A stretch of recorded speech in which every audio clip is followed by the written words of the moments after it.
ये आप सभी के लिए सरप्राइज है। मुझे भी नहीं पता था कि मैं इस जगह पे आऊंगी, और मैंने सोचा चलो मैं अपनी फ्रेंड्स के बीच ये वीडियो शेयर करूंगी। तो आप सब इस वीडियो में लास्ट तक देखिएगा। बहुत बहुत अच्छी लगेगी आप सभी को। अगर अच्छी लगी मेरी ब्लॉग तो जरूर लाइक शेयर और कमेंट करके बताइएगा। अगली बार इससे भी बेहतरीन वीडियो लेके आएंगे। देखते रहिए नजारा यहाँ के। ये है, लास्ट में बताऊंगी ये कौन सा जगह है, कौन सा पार्क है। तो चलिए हमारे साथ बने रहिए।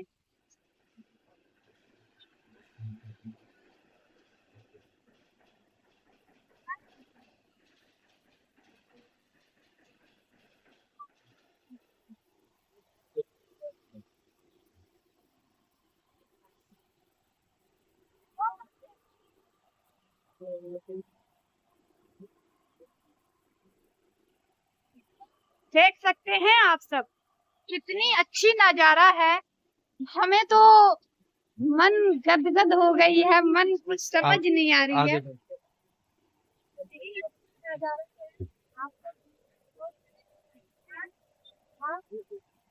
आज इतनी अच्छी से अच्छी धूप लेके आ रहे हैं। आप सबको इस वीडियो को इतनी प्यार देंगे, हम पूरा मन से है। हमारे सब्सक्राइबर हमें सबसे ज्यादा पसंद करेंगे इस वीडियो का।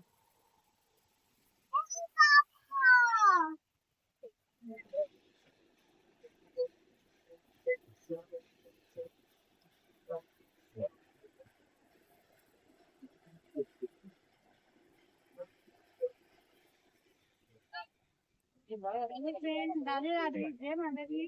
तो ये आपको जो पता है ये किस चीज का पेड़ है और उसमें कौन सा फूल निकलती है? तो आप सबको अगर नहीं पता है तो कमेंट बॉक्स में पूछिएगा और हम आपको जवाब देंगे इस फूल के बारे में। तो इसको सरप्राइज रहने दीजिए।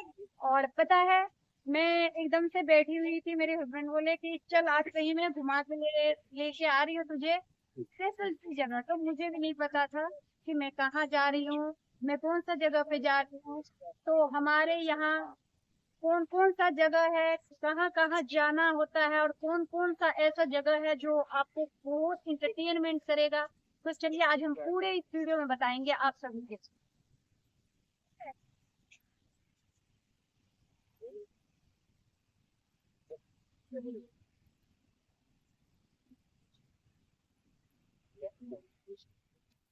आप देख सकते हो कितनी अच्छी ये झरना की पानी निकल रही है, जो हमारे दिल को एकदम सी भा रही है। मुझे तो लग रही है इसके अंदर कूद जाऊं। आप सब क्या कहना चाहते हो? तो जल्दी जल्दी कमेंट बॉक्स में बताइएगा आप सब। हम आप सबकी कमेंट की वेट करेंगे। और इस हमारी ये लोकेशन आप सभी को कैसी लगी और ये कौन सा जगह है, हम कौन सा जगह रहती हूँ और ये कौन सा जगह की पार्क है ऐसा। तो आप सब जो आप सबके बीच आएगी हमारे ब्लॉग वीडियो। तो देखते हैं कितनी लोग हमारे ब्लॉग वीडियो को पसंद करते हैं। चलिए अभी तो हैं यहाँ पे हर तरह के फूल है, फूल का पौधे हैं, हरे भरे हरियाली है, दिल गार्डन गार्डन हो गई है। हमें तो लग रही है, हमें जब इतनी अच्छी लग रही है तो आप सबको तो और बहुत अच्छी लगने वाली है इस वीडियो में। तो आप सब बने रहिए इस वीडियो में, देख सकते हैं। लास्ट में आप सबको ऐसे चीज हम दिखाएंगे कि आप सब चौंक जाओगे कि ये है क्या। तो बने रहिएगा हमारे ब्लॉग वीडियो में लास्ट तक, एंड तक। अभी चलते हैं और बहुत सारे वीडियो बनाने हैं, इसमें देखते रहिए, बने रहिए। चलो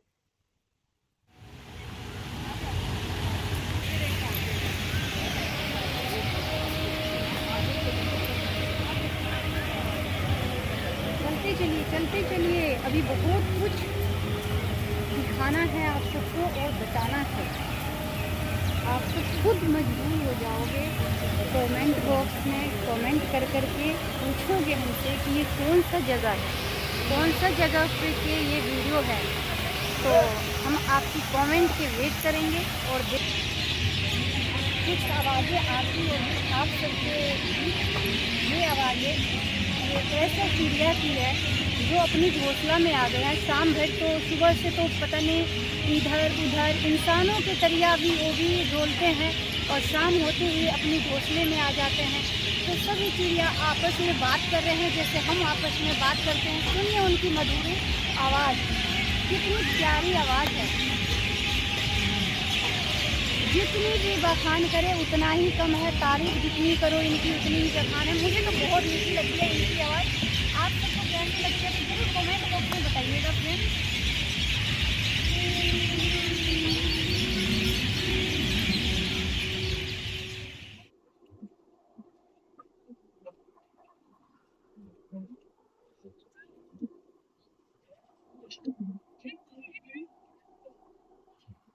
एक्टिंग करिए जो सेल्फी खिंचवा के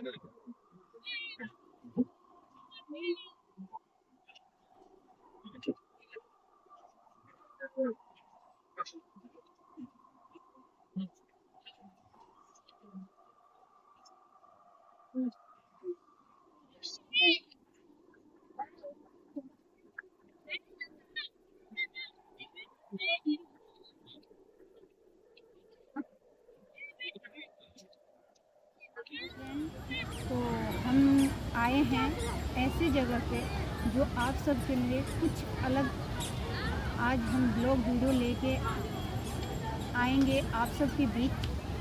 अलग सी नज़ारा देखने की मिलेगी आप सबके इस वीडियो के माध्यम से, जो दिमाग हिला देगी, दिल को दहला देगी इस वीडियो में। तो आप सब इस वीडियो को बिना स्किप किए लास्ट तक देखिएगा। बहुत कुछ मिलेगा इस वीडियो में देखने के लिए, अलग अलग पार्ट रहेगी।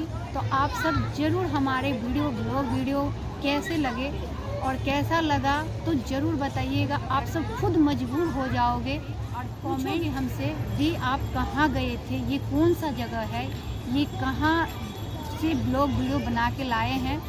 तो हम आप सब की कमेंट के वेट करेंगे। तो आप सब ज़रूर कमेंट करिएगा और हम आप सभी को बताएंगे कि ये ब्लॉग वीडियो है कहाँ के। पूरा देखिएगा, लास्ट तक देखिएगा, तब ये समझ आएगी। अन्यथा कुछ भी समझ नहीं आएगी इस वीडियो के माध्यम से कि हम किस जगह पे आए और क्या दिखाने वाले हैं और क्या इसमें देखने को मिलेगा आप सबको। तो पूरे वीडियो देखिएगा और दिल से शुक्रिया सभी को। राधे राधे, जय माता दी। मेरी मम्मी अकेले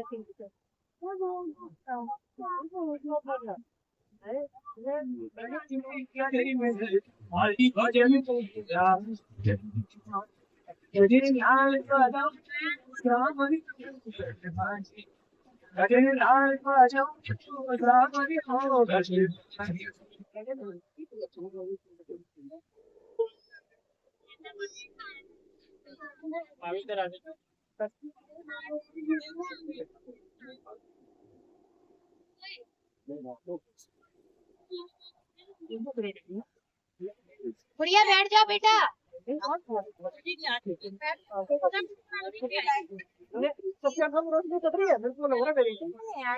ये आपके अनुरूप है, ये आप कोई नहीं है, कंट्रोल रूम के आगे प्रोजेक्ट के आगे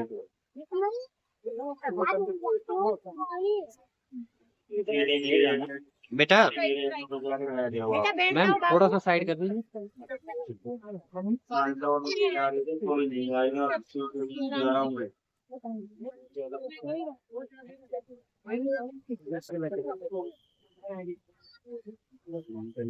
कंट्रोल रूम के आगे क्या जवाब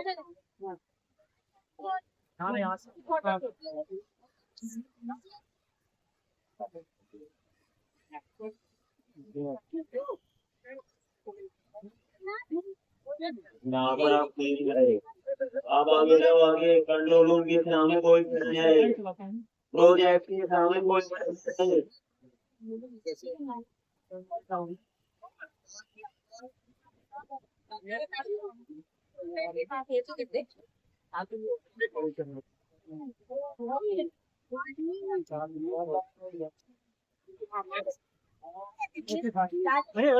खड़ी हो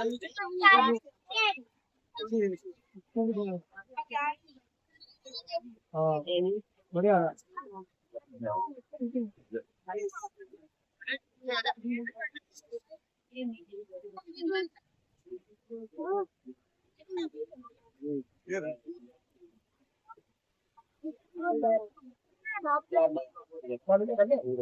Five, four, three, two, one, zero.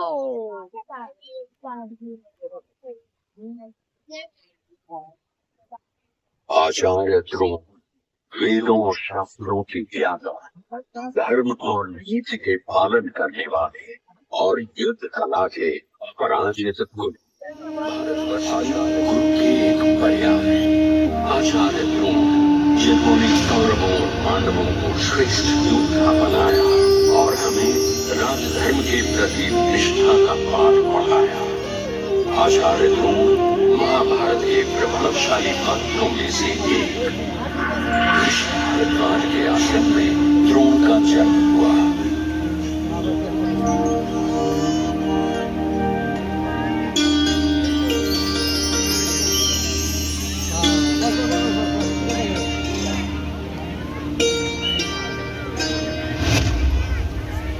जब ऋषि गंगा नदी के तट पर स्नान कर रहे थे तो उन्होंने घृताची नामक अप्सरा को देखा।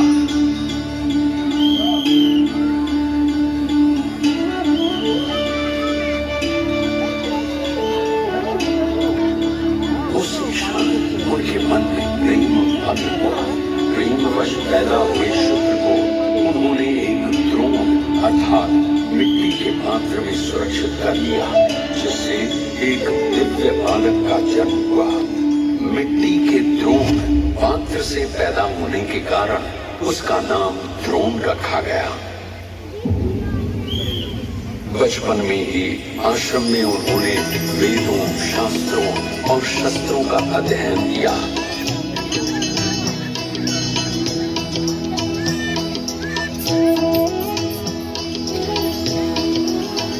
जब विवाह का समय आया, कृपि उनकी पत्नी बनकर आई। कृपाचार्य की बहन साध्वी कृपि अपने पति के आदर्शों में हमेशा सहायक रही। रुद्राश्वत्थामा जन्म ही से दिव्य शक्तियों से संपन्न थे। उनके मस्तिष्क पर एक अमूल्य रत्न भी था। क्षत्रियों का संहार करने के बाद परशुराम अपना सर्वस्व ब्राह्मणों को दान कर रहे थे। विद्या, दिव्यास्त्रों और धन की लालसा में उनके पास गए। हे भगवान परशुराम, मैं आपके चरणों में नमन करता हूँ। मैं आपसे धन आदि की प्राप्ति की इच्छा से आया हूँ। मैंने अपनी धन संपत्ति ब्राह्मणों को दान कर दी। मेरी बची हुई धनुर्विद्या और दिव्यास्त्रों का प्रयोग सिखा सकता हूँ। गुरुदेव, मैं यही ज्ञान पाकर धन्य हो जाऊंगा। मुझसे बड़ा कौन धनी होगा? इसे स्वयं परशुराम ने सिखाई निष्ठा ने मेरा हृदय जीत लिया है। ज्ञान ही सबसे बड़ा दान है और मैं इसे अपने तक सीमित नहीं रखूंगा। आओ, मैं तुम्हें उन दिव्यास्त्रों का रहस्य सिखाता हूं जिन्हें मैंने स्वयं वर्षों की तपस्या से पाया।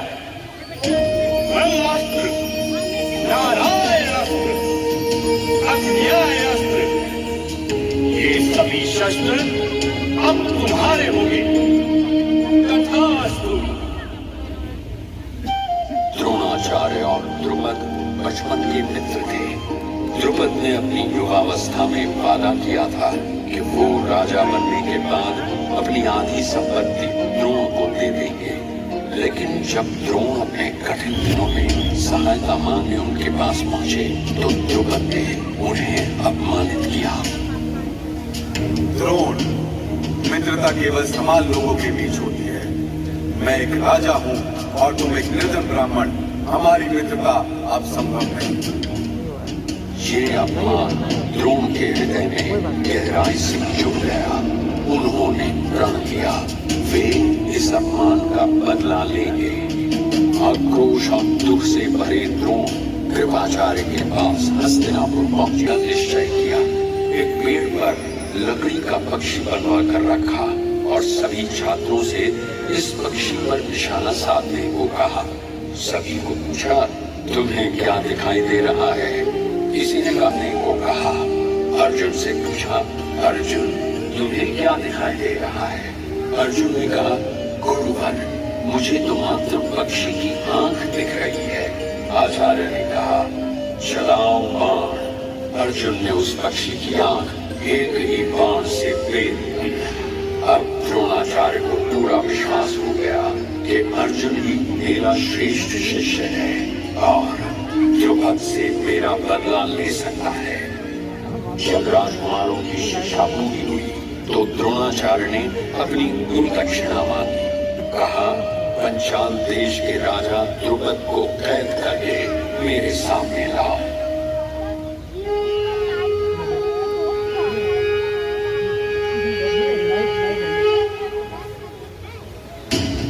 युद्ध की हुंकार हुई। द्रुपद परास्त हुए और कैद कर लिए गए। द्रोण ने द्रुपद से कहा, क्या अब मैं तुम्हारा मित्र बन सकता हूँ? द्रुपद लज्जित हुए और माफी मांगी। उदार दिल द्रोणाचार्य ने उन्हें आधा राज्य वापस ले आया। कौरवों और पांडवों के बीच का विशाल महाभारत युद्ध, जिसमें भारतवर्ष के सभी राजाओं ने भाग लिया। भयानक 18 दिन, जिसमें हर दिन अनगिनत योद्धाओं की सीमाएं बार बार टूटती नजर आई। भीष्म पितामह शरशय्या पर थे। द्रोणाचार्य अब कौरवों के सेनापति थे। उनका पराक्रम और रणनीति अद्वितीय थे। उनके नेतृत्व में कौरव सेना ने कई महत्वपूर्ण विजय प्राप्त की। उनकी दिव्य विद्या और अजेय रणनीतियों ने पांडवों को बार बार पराजित होने पर विवश कर दिया। भीम और अर्जुन जैसे महायोद्धा भी द्रोण के सामने टिक नहीं पा रहे थे। चक्रव्यूह में फंसकर निहत्थे अभिमन्यु की हत्या हो चुकी थी। पांडव और श्री कृष्ण को द्रोणाचार्य के अश्वत्थामा के प्रति आसक्ति भरे पुत्र प्रेम का भली भांति ज्ञान था। श्री कृष्ण ने युधिष्ठिर से कहा, द्रोणाचार्य अश्वत्थामा से अत्यधिक प्रेम करते हैं। यदि उन्हें विश्वास हो जाए कि उनका पुत्र अश्वत्थामा मारा गया है तो वे अपने शस्त्र त्याग देंगे। सेना में अश्वत्थामा नाम का एक हाथी भी था। भीम ने उसका वध किया और जोर जोर से चिल्लाया, अश्वत्थामा मारा गया। द्रोण जो युद्ध के बीच में थे, यही सुनकर स्तब्ध रह गए। उन्हें विश्वास नहीं हुआ। उन्होंने युधिष्ठिर से पूछा। वे मानते थे कि युधिष्ठिर कभी झूठ नहीं बोलेंगे। योजनानुसार युधिष्ठिर ने बोलते हुए अश्वत्थामा मारा गया। जैसे ही वे कहने लगे, मनुष्य नहीं हाथी। पांडवों ने शंख ध्वनि की आवाजें तेज कर दी।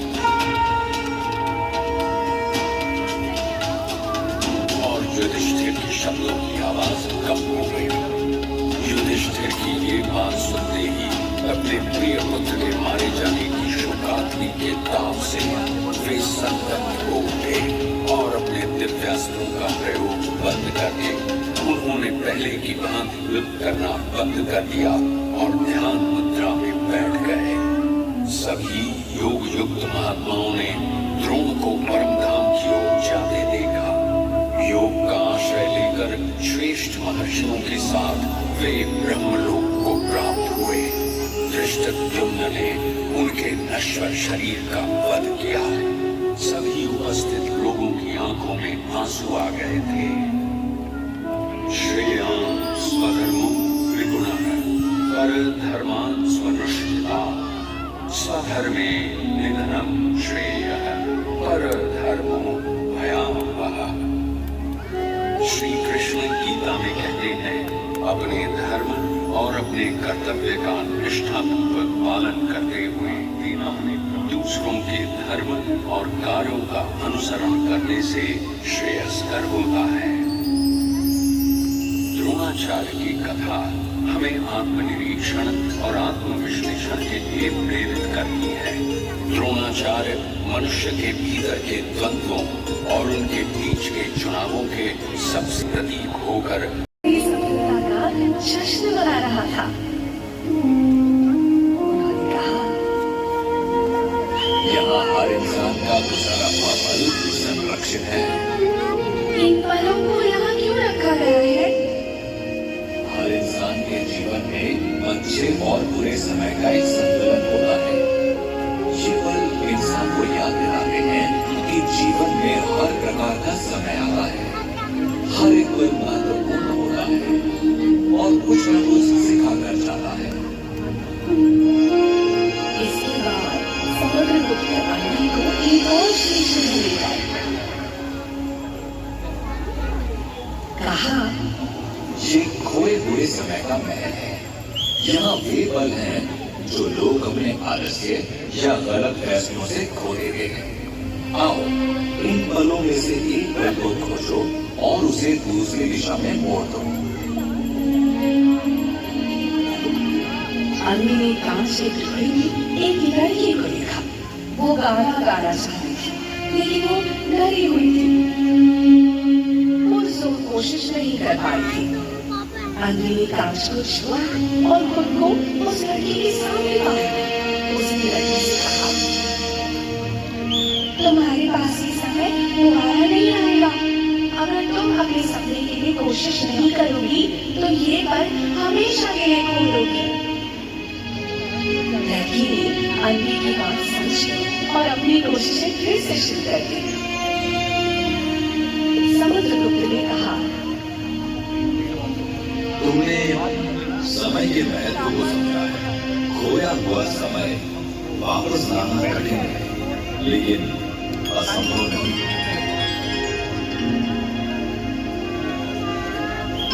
अब समुद्रगुप्त ने अंधी को आखिरी शीश महल में जाकर कहा, ये भविष्य का महल है।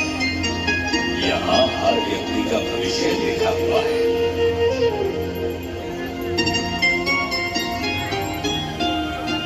अंधी ने देखा कि वहाँ उसकी भी एक किताब थी। उसने उसे खोलने की कोशिश की, लेकिन किताब न खुली। समुद्रगुप्त ने मुस्कुराकर कहा, भविष्य को जानने की कोशिश मत करो। ये समय का सबसे बड़ा नियम है। अंधी ने किताब फिर से रख ली और कहा, आप सही कहते हैं। समय से पहले समय को जानने से अच्छा है कि मैं हर पल को पूरी तरह जीऊं। समुद्रगुप्त ने प्रसन्न होकर कहा, तुमने समय के सबसे बड़े नियम को समझ लिया है, लेकिन उससे बड़ी बात याद रखना, इस समय को बर्बाद मत करना।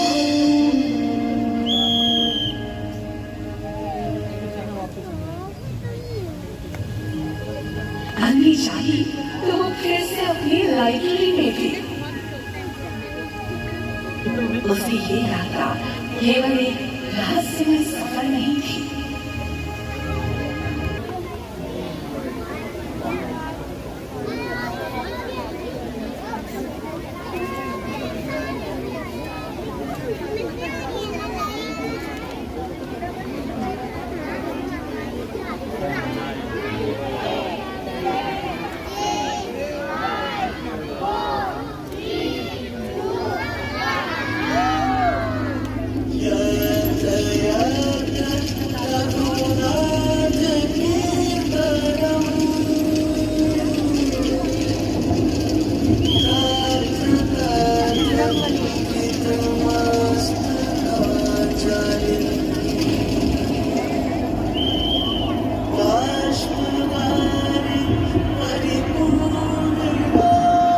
जो भी लोग सिटिंग एरिया के सामने खड़े हैं ये हट जाए यहाँ से। आपको सुनाई दे रहा है क्या नहीं? सिटिंग एरिया के सामने जो भी व्यक्ति खड़ा है वो साइड में हो जाएगा। क्या इधर बैठ जाओ नीचे की तरफ।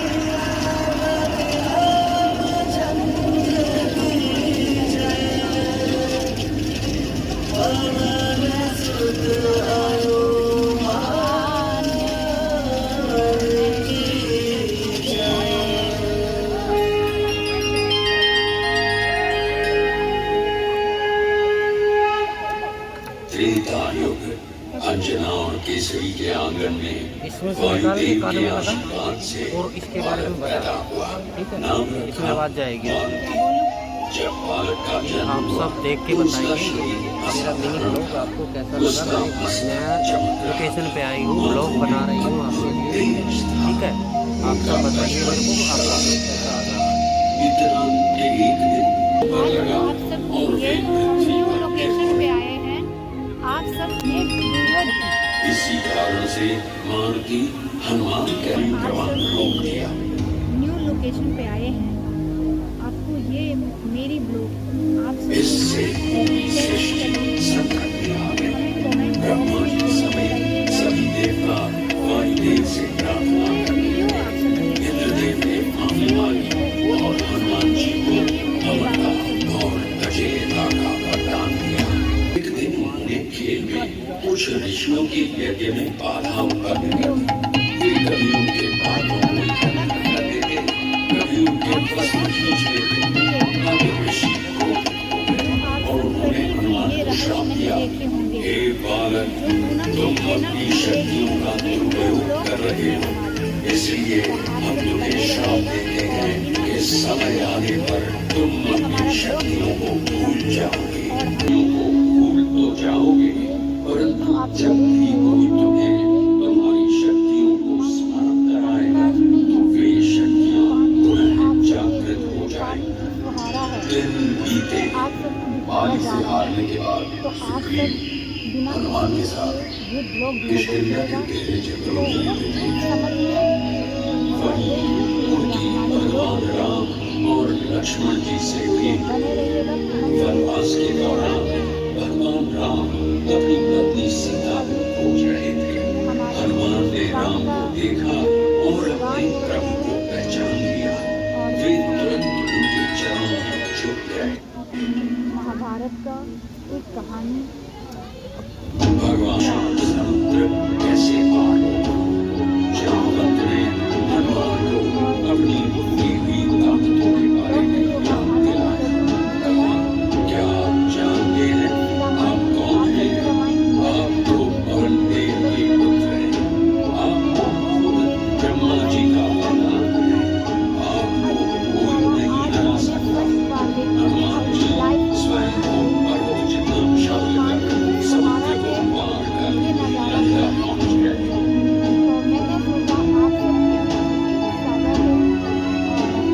माता सीता और अशोक वन में देखा कि असीमित दुख और पीड़ा से भरी सीता माता एक वृक्ष के नीचे विराजमान थी। हनुमान जी को हिचकिचाहट हुई, बात कैसे करें। राम की महिमा का गीत गाने लगे। माता सीता की नजर पड़ी और कहा, तुम कौन हो जो यहाँ आकर रघुनंदन का बखान कर रहे हो? भगवान सारी किताबें पढ़ चुकी थी। मम्मी की किताबों की अलमारी और उसके बगल में कुर्सी उसकी सबसे पसंदीदा जगह थी। और रोज 2 घंटे वहां बैठकर एक और नई किताब पढ़ना। ऐसे ही एक दिन सबसे नीचे की तरफ से एक किताब मिली। सुनहरे अक्षरों में लिखा था, समय की पुस्तक।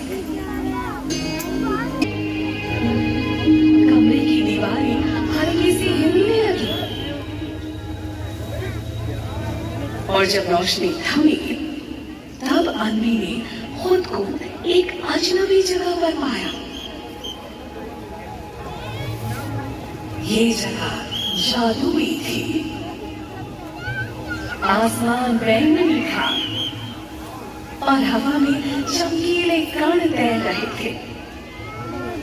पास ही एक पानी का झरना था जिसकी बूंदें हवा में ठहर जाती और फिर इंद्रधनुष के रंग बिखेरती। लंबे कद का था, उसकी आंखें गहरी और रहस्यमय थी। मैंने इस किताब को खोला और यहाँ आ गई। ये जगह कौन सी है?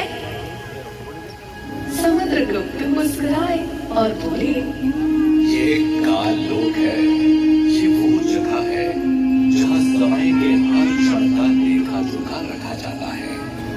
तुम बहुत भाग्यवान हो जो तुम यहाँ आई हो। आओ तुम्हें यहाँ की सैर कराऊं।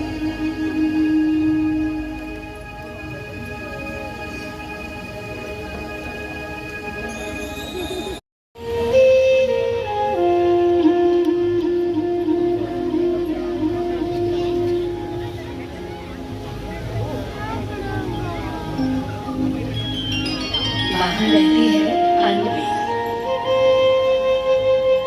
8-9 साल की है, लेकिन किताबें लेकिन मुझे किसी अन्य के दिए स्थान की आवश्यकता नहीं। मैं अपना स्थान स्वयं बना सकता हूँ। जय श्री राम। इसके बाद हनुमान जी अपनी लंबी पूंछ को चारों ओर लपेटते हुए एक ऊंचा और भव्य आसन बना देते हैं।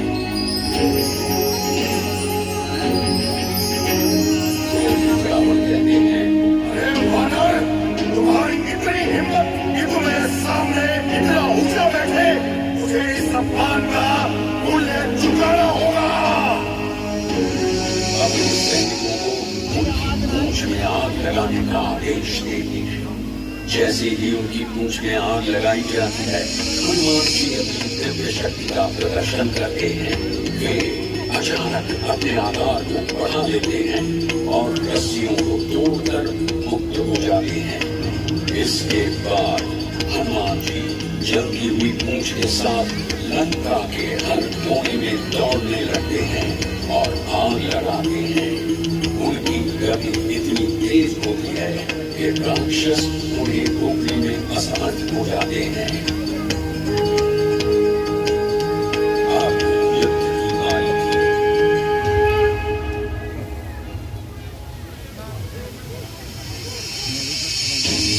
इतनी विशाल सेना के साथ लंका तक पहुंचने के लिए विशाल समुद्र पार करना एक बड़ी चुनौती थी।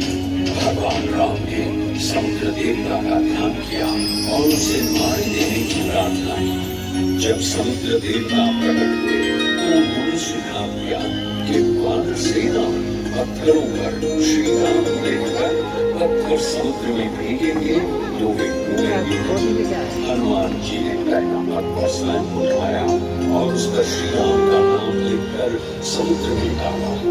वो पत्थर पानी में तैरने लगा। वानर सेना ने भी उत्साहित होकर कार्य आरंभ कर दिया। हनुमान जी ने अपनी असीम शक्ति का उपयोग करते हुए सबसे बड़े और भारी पत्थरों को उठाया और समुद्र में फेंका। निष्ठा का प्रदर्शन किया। रावण के पुत्र मेघनाद के साथ युद्ध में जब लक्ष्मण मूर्छित हो गए तो सुषेण दैत्य के कहने पर हिमालय पर्वत श्रृंखला पर पाई जाने वाली संजीवनी बूटी नहीं पहचान पा रहा हूँ। अगर मैं वो पर्वत ही उठा ले जाता हूँ।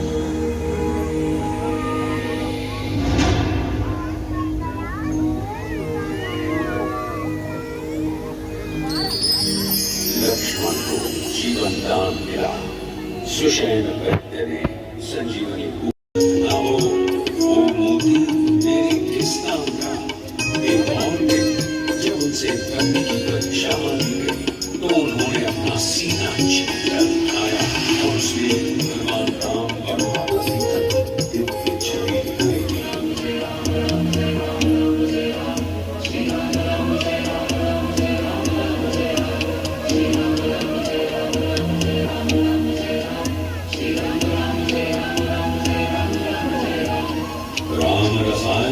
तुम्हारे पासा सदा रहो रंग के आसा, तुम्हारे भजन राम को पावे, जन्म जन्म के दुख बिसरावे।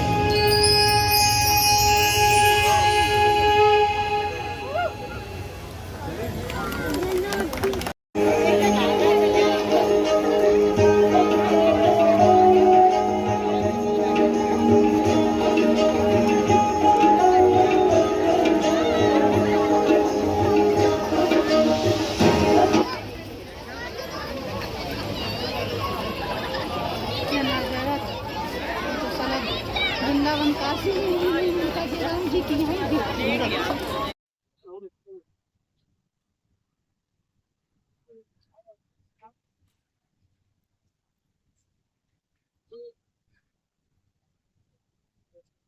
तो आप सब देख ही सकते हो यहाँ तो एक एक यहाँ का जो नजारा है नहीं जाता है कि मैं इतनी खुश हूँ कि आप सबसे मैं क्या बताऊं। मुझे तो इतनी खुशी मिल रही है जिस जगह पे मैं आई हूँ, तो बहुत खुशी मिली है। आप सबको इस खुशी की राज क्या है वो वीडियो दिन में देखोगे तभी पता चलेगा कि इस वीडियो में है ऐसा क्या। तो बने रहिएगा पूनम 93-011 पे, और हर कुछ देखने की मिलती है यहाँ पे।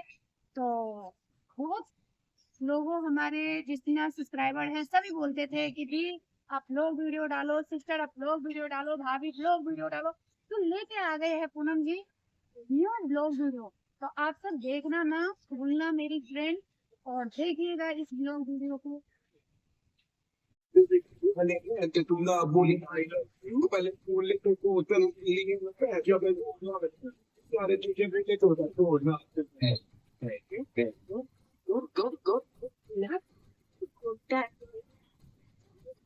Good.